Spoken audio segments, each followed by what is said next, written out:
सभी बहनों को मीठी मीठी राम राम। आज की कथा है नर नारायण की। नर नारायण ने तप कराया तो उसको इंद्र उसको डिगाने के लिए तप से डिगाने के लिए असफलता और इंद्र के द्वारा कामदेव और बसंत का अप्सराओं सहित वहां भेजा जाना। ये है कथा का शीर्षक। गुरुर्ब्रह्मा गुरुर्विष्णु गुरुर्देव महेश्वर गुरु साक्षात परब्रह्म तस्मै श्री गुरुवे नमः। तस्मै श्री गुरुवे नमः।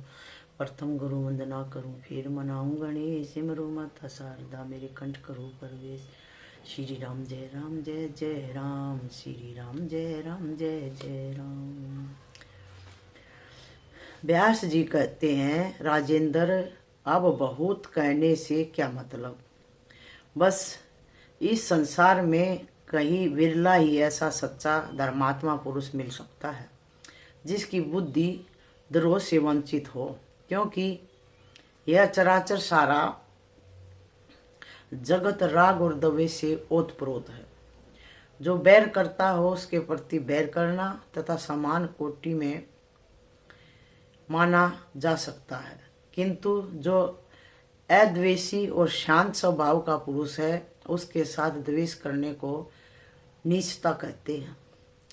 सात्विक स्वभाव वालों के लिए सतयुग, राजस समभाव वालों के लिए त्रेता युग और तामस स्वभाव वालों के लिए कलयुग सदा सामने है।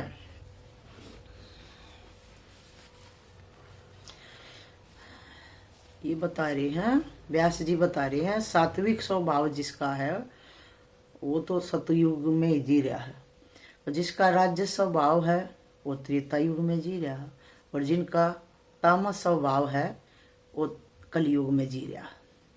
क्रिया से युग का संबंध कहा गया है। सत्य धर्म का पालन करने वाला कोई भी पुरुष कभी भी सतयुगी कहला सकता है, अन्यथा अन्य युगों के धर्म में तो सभी तत्पर है ही। राजन धर्म की स्थिति में वासना प्रधान कारण मानी जाती है। वासना में मलिनता रहना स्वाभाविक है, उसी के प्रभाव से धर्म में भी मलिनता आ जाती है। मलिन वासना कभी भी धर्म को शुद्ध रूप में नहीं रहने देती। बिल्कुल सही बात है, वासना तो बहुत बुरी चीज है। धर्म ब्रह्मा के पुत्र कहे जाते हैं। ब्रह्मा के हृदय से उनकी उत्पत्ति हुई थी। सत्य धर्म का पालन करने वाले धर्म ब्राह्मण रूप से विराजमान थे। उनके द्वारा वैदिक धर्म का निरंतर पालन होता रहा। उन महात्मा धर्म ने दक्ष प्रजापति की 10 कन्याओं से अपना विवाह किया। विवाह संस्कार के समय जितने नियम ग्रहण किए जाते हैं उन सब का पालन करते हुए उनका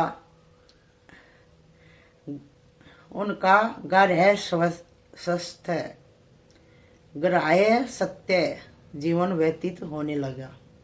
गृहस्थ होगा यहाँ पे। उन सब का पालन करते हुए उनका गृहस्थ जीवन व्यतीत होने लगा।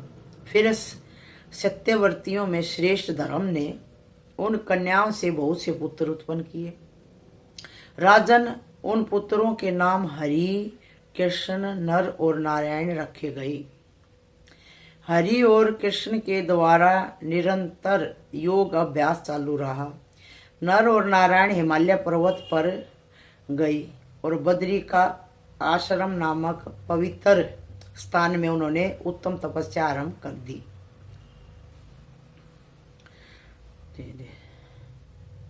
अच्छा, 10 कन्याओं के धर्म के इतने पुत्र हुए।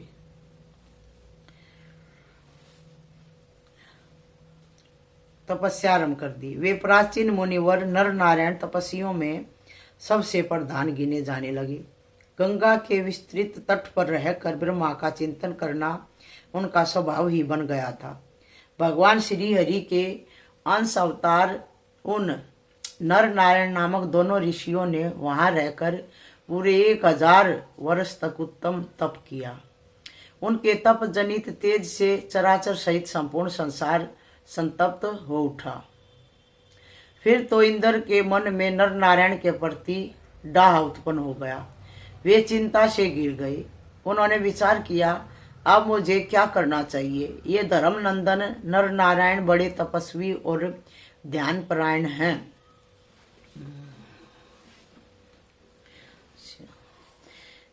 इन्हें सिद्धि सुलभ हो चुकी है। अब अवश्य ही ये मेरे उत्तम आसन को छीन लेंगे। इंद्र को तो अपने आसन की, इंद्रासन की चिंता रहती है हमेशा। किस प्रकार विघ्न उपस्थित करूं जिससे इनकी तपस्या भंग हो जाए, रुक जाए। वे विचार करते ही अत्यंत भयंकर काम क्रोध और लोभ इंद्र के मन में उत्पन्न हो गई। उन्हें उद्देश्य बनाकर वे तुरंत ऐरावत पर सवार हुए और तप में भी घन उपस्थित करने के विचार से गंधमादन पर्वत पर पहुंच गई। वहां एक परम पवित्र आश्रम था जहां नर नारायण विराजमान थे। उन पर इंद्र की दृष्टि पड़ी। तप के प्रभाव से नर नारायण शरीर इस प्रकार चमक रहा था मानो सूर्य उगे हुए हों। सोचा, अरे क्या ये स्वयं विष्णु प्रकट हुए हैं अथवा साथ ही दो सूर्यों का उदय हो गया है।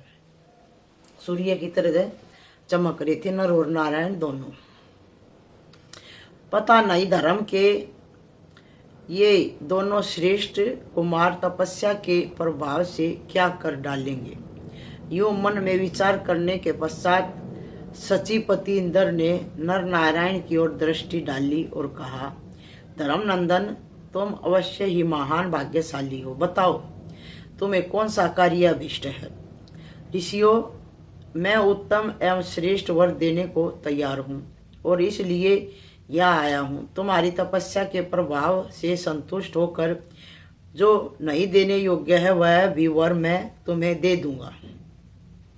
व्यास जी कहते हैं, इस प्रकार देवराज इंद्र नर नारायण के सामने खड़े होकर बार बार कह रहे हैं, परंतु उन ऋषियों ने कुछ भी उत्तर नहीं दिया। वे ध्यान में निमग्न थे। उनके चित्त में किसी प्रकार की हलचल नहीं थी। तब इंद्र ने भय उत्पन्न करने वाली मोहनी माया फैलाई। बहुत से भेड़िए, सिंह और बाघ उत्पन्न हो गए। उनसे नर नारायण को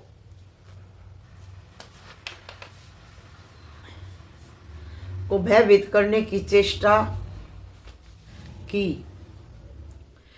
आंधी, वर्षा और आग लगने का दृश्य बार बार उपस्थित किया। यूं कहकर अत्यंत मोह में डालने वाली माया की रचना करके धर्मनंदन मुनिवर नर नारायण को डराने में लगे रहे, किंतु उन पर भय का किंचित भी प्रभाव नहीं पड़ सका। वे वश में ना हो सके। उनकी ऐसी स्थिति देखकर इंद्र अपने घर लौट गए। वर पाने की बात नर नारायण को लुब्ध न कर सकी।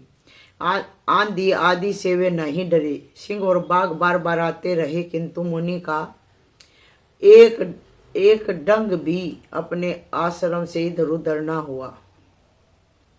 उस समय नर नारायण के ध्यान को भंग करने में कोई भी समर्थ नहीं हो सका। इंद्र अपने घर लौटकर कष्ट से समय व्यतीत करने लगे। सोचा, इन श्रेष्ठ मुनियों को भय और लोभ दिखाकर कोई विचलित नहीं कर सकता। आदि शक्ति भगवती जगदीश्वरी महाविद्या नाम से विख्यात है। उन परा प्रकृति देवी का रूप बड़ा ही विलक्षण है। वे सदा रहती हैं। नर और नारायण उन्हीं का चिंतन कर रहे थे। भला भगवती का ध्यान करने वाले का चाहे कोई कितनी ही माया क्यों ना जानता हो, प्रतिकार करने में कौन समर्थ हो सकता है। क्योंकि देवताओं और दानवों के पास जितनी मायाएं हैं उन सब की उत्पत्ति तो देवी से ही होती है। फिर वे देव एवं दानव संबंधनी मायाएं देवी के उपासक को कैसे अटका सकती हैं। देवी का ध्यान करने वाले के पाप का अत्यंत अभाव हो जाता है। भगवती के प्रधान मंत्र पाग बीज, काम बीज और माया बीज हैं। भगवती के प्रधान मंत्र बाग बीज, काम बीज और माया बीज हैं। जिसके चित्त में भगवती के उपर्युक्त मंत्र को स्थान प्राप्त हो चुका है, उसके कार्य में बाधा पहुंचाने के लिए कोई समर्थ नहीं हो सकता। किंतु इंद्र मायावश अपनी विवेक शक्ति से हाथ धो बैठे थे। अतः नर नारायण का प्रतिकार करने के लिए उन्होंने पुनः कामदेव और वसंत ऋतु को बुलाया और यह वचन कहा, कामदेव तुम वसंत ऋतु और रति के साथ अभी परिस्थित हो जाओ। अप्सराओं को साथ लेकर तुरंत गंधमादन पर्वत पर जाओ।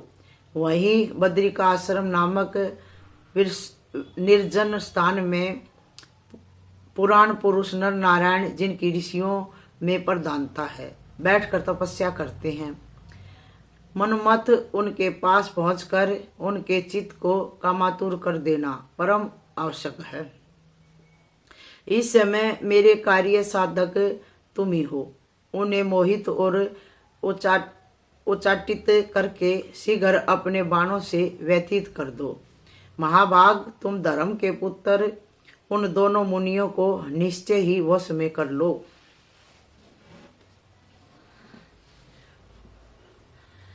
निश्चय ही वश में कर लो। इस संपूर्ण संसार में कौन ऐसा देवता, दानव अथवा मानव है जो तुम्हारे बाण के वशीभूत होकर अत्यंत कष्ट का भागी ना बन जाए।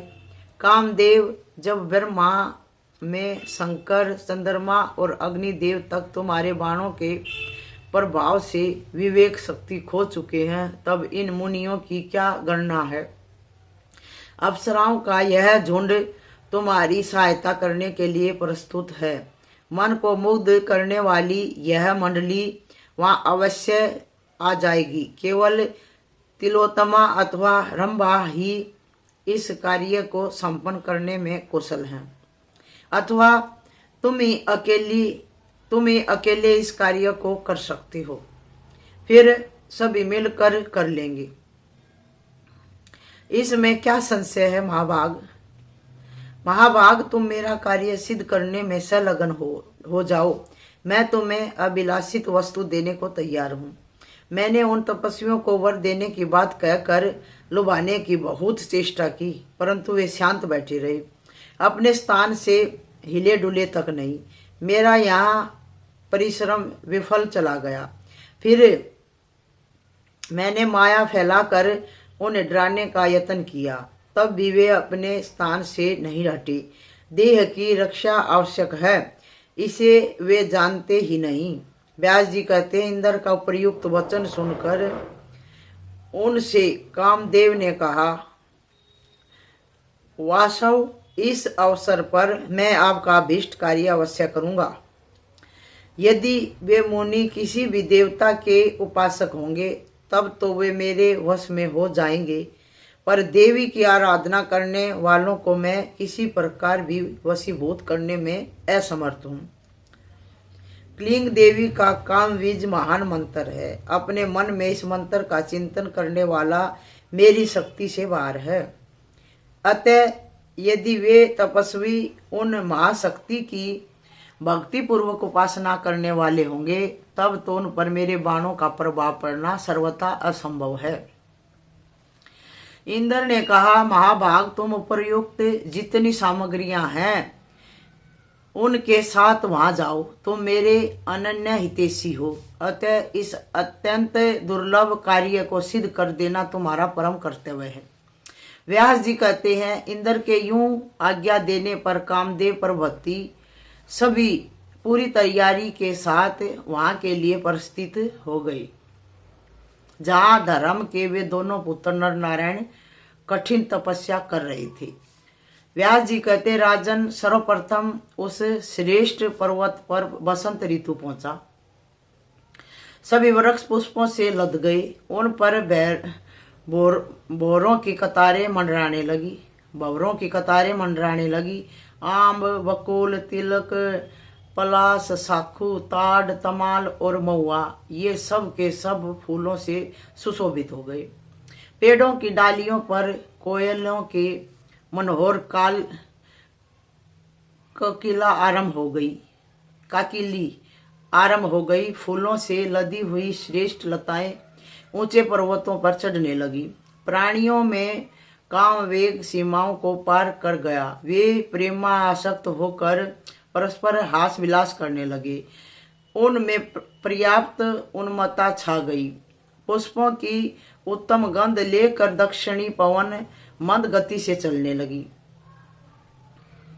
जिनके स्पर्श होते ही आनंद का अनुभव होता था।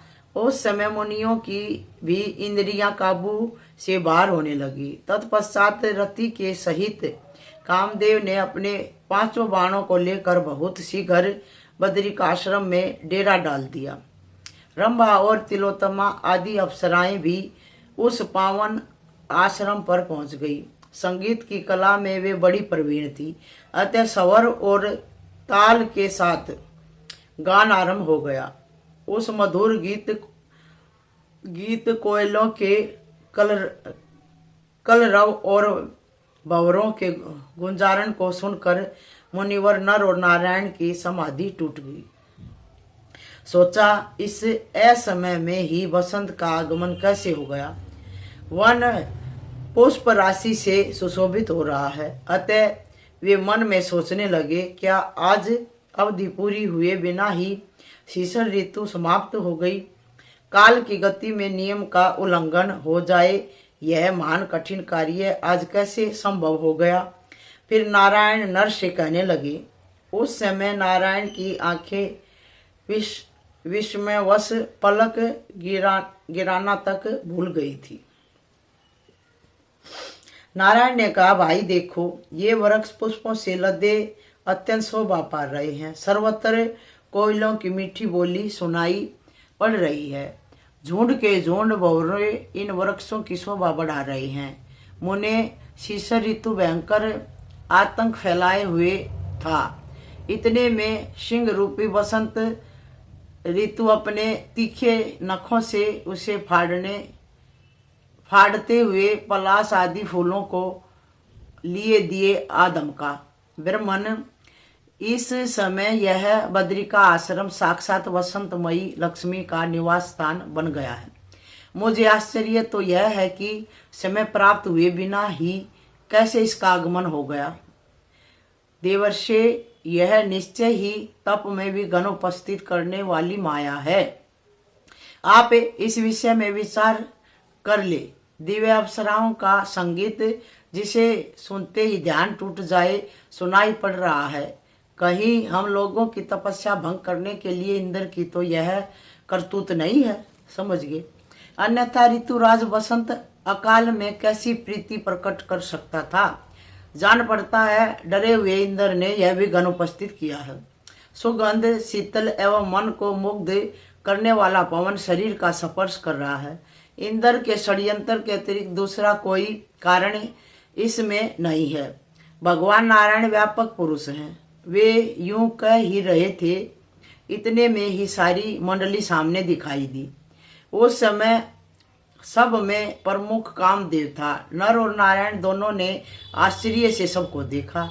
कामदेव मेनका, रंभा, तिलोत्तमा, पुष्पगंधा, सुकेशी, महाश्वेता, मनोरमा, परम द्वारा, गिरताची, गीतिज्ञा, चारुहासिनी, चंद्रप्रभा, शोभा, विधुनमाला, अंबुजाक्षी और कंचन मालिनी तथा इनके अतिरिक्त अन्य भी बहुत सी अप्सराएं नर नारायण को दृष्टिगोचर होने लगी। निरी अप्सराओं से भरा है भाई इंद्रलोक तो।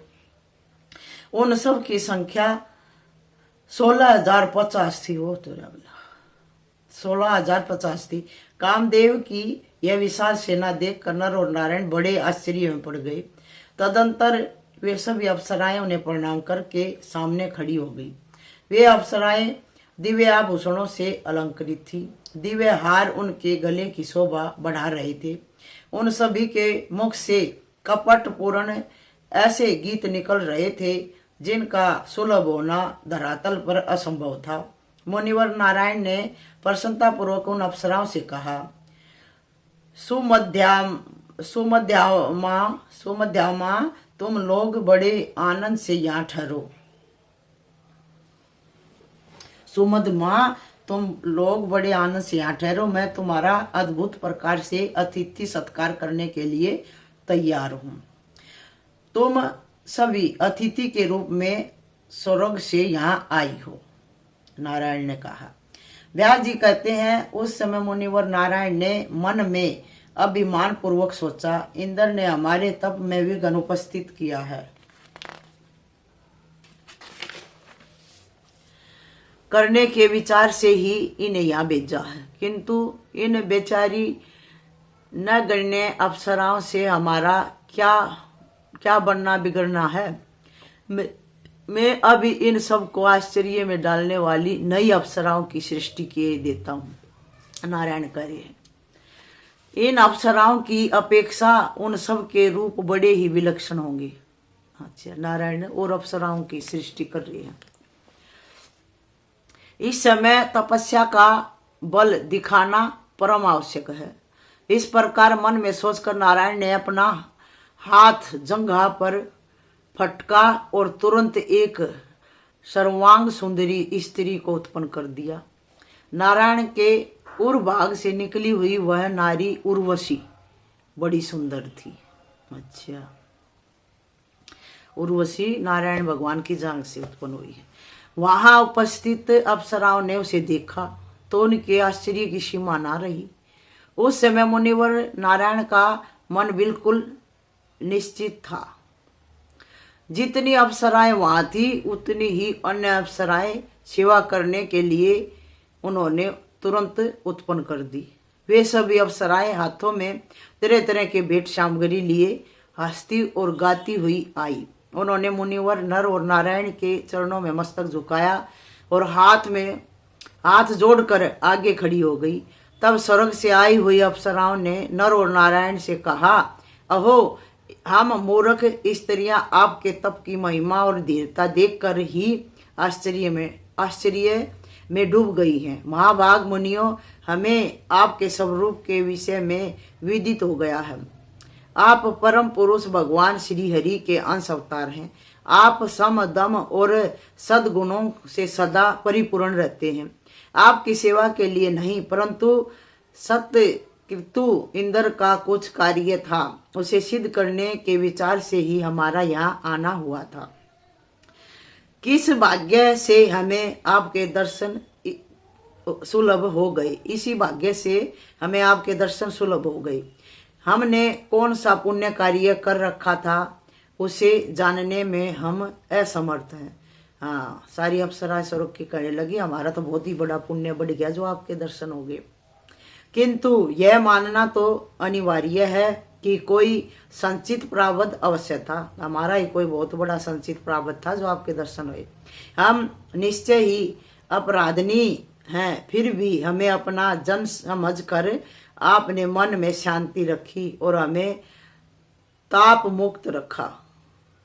ठीक ही है। विवेकशील महानुभाव पुरुष तुच्छ साप रूपी फलदान के ब्याज से अपनी तपस्या के बल का अपव्यय नहीं करते हैं।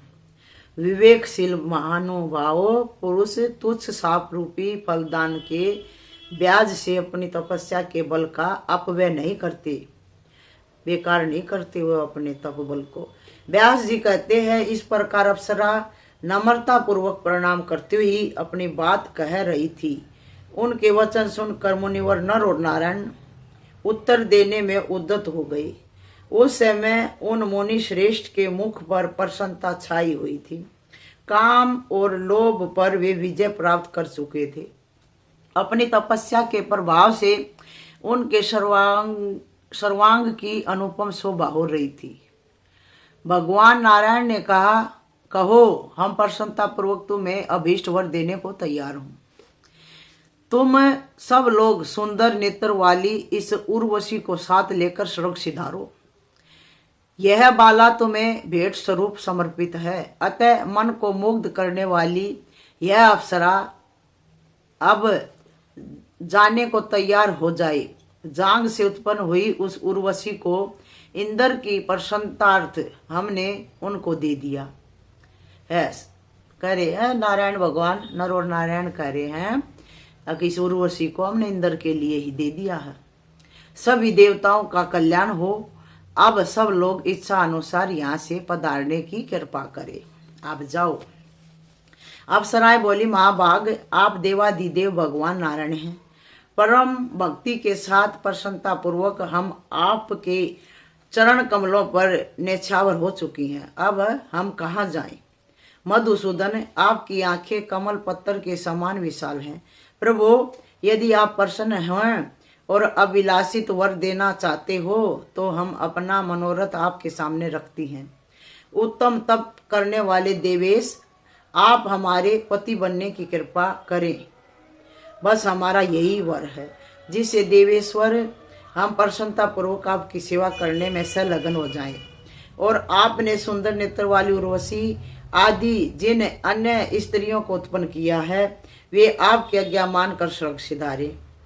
उत्तम तप करने वाले मुनियों, हम 16,050 अप्सराएं यहाँ रहें। हम सब आपकी समुचित सेवा करेंगे। देवेश, आप हमारी अभिलाषा पूर्ण करके अपने सत्य व्रत का पालन कीजिए। हम भाग्यवश आपके प्रेम में पग कर स्वर्ग से यहाँ आ रही हैं। पग पर आपके प्रेम में पढ़कर स्वर्ग से यहाँ आ गई हैं। देवेश, हमें त्याग देना आपको शोभा नहीं देता। जगत प्रभु, आप सर्व समर्थ पुरुष हैं। भगवान नारायण ने कहा, पूरे 1000 वर्ष तक हमने यहाँ तपस्या की है। सुंदरियों, हमारी इंद्रियां वश में हैं, फिर हम उस तप को कैसे नष्ट कर सकते हैं?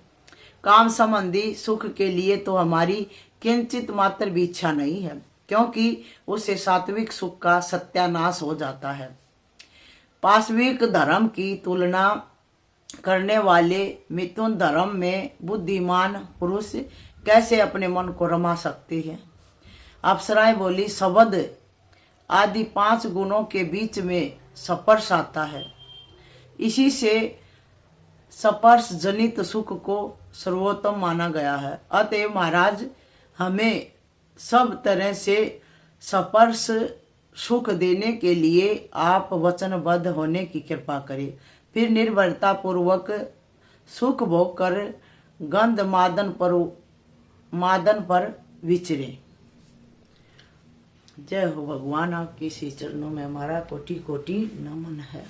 ये नर नारायण की कथा है बहनों, सुनी सभी बहनों को राम राम। और ज्यादा लंबी होगी कथा भी। श्री राम जय राम जय जय राम, श्री राम जय राम जय।